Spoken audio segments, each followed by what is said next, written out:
দেবদেবীর মূর্তি থেকে গয়না, ঘর সাজানোর রকমারি জিনিস, ডোকরার হাত ধরে এসব ঢুকে পড়েছে বাঙালির ঘরে ঘরে। রাঢ় বাংলার বিখ্যাত ডোকরা শিল্প, সুদূর বিদেশেও ডোকরা শিল্প সমাদৃত। পুজোর থিমে মাটির টান। ফুলকুসমা বাজার সার্বজনীন দুর্গাপুজো কমিটি এবার তাদের পুজোর থিমে ফুটিয়ে তুলবে বাঁকুড়ার ঐতিহ্যবাহী প্রাচীন শিল্প আর জঙ্গলমহলের নিজস্ব শিল্প সংস্কৃতিকে। হ্যাঁ, অবশ্যই।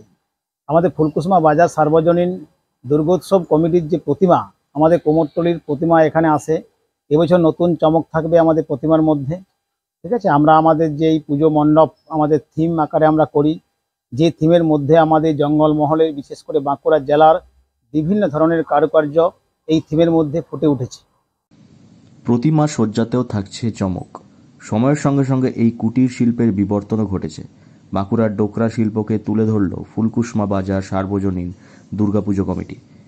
150 বছর, আবার কেউ বলেন তারও বেশি। তবে দিন, মাস এবং বছরের হিসেবে সময়ে যাই হোক না কেন, দীর্ঘ এই যাত্রাপথে একটু একটু করে বদলেছে বাঁকুড়ার ডোকরা শিল্পীদের কাজের ধরন।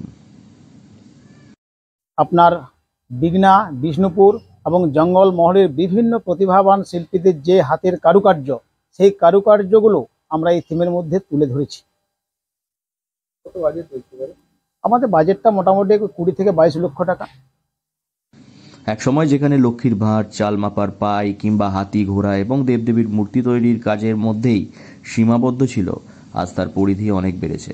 ফুলকুসমা বাজার সার্বজনীন দুর্গাপুজো কমিটির পুজো এবার 10ম বর্ষে পদার্পণ করল। এবার ওই পুজো কমিটির মণ্ডপ সজ্জায় ফুটে উঠবে বাঁকুড়ার প্রাচীন ঐতিহ্যবাহী হারিয়ে যেতে বসা ডোকরা শিল্প আর আদিবাসী ধামসা। মাদল আর আদিবাসী নৃত্য, যা জঙ্গলমহলের নিজস্ব সংস্কৃতি। বর্ষাকে বিদায় দিয়ে নীল শুভ্র আকাশ, ধানের খেতে মৃদু মন্দ স্নিগ্ধ বাতাসের স্পর্শ, দিগন্ত বিস্তৃত কাশের দোলা আর শিউলির সুবাস জানায় দেয় দশভুজার আগমনী বার্তা। মণ্ডপে মণ্ডপে শুরু হয়ে যায় পুজোর প্রস্তুতি। অন্যকে ছাপিয়ে মণ্ডপ সজ্জা থেকে প্রতিমা সজ্জায় চমক দিতে চলে কাঁটাছেঁড়া বিশ্লেষণ। ফুলকুসমা সার্বজনীন দুর্গোৎসব কমিটির মণ্ডপেও এবার থাকছে চমক। বাঁকুড়া থেকে নীলাঞ্জন ব্যানার্জির রিপোর্ট, লোকাল 18 বাংলা।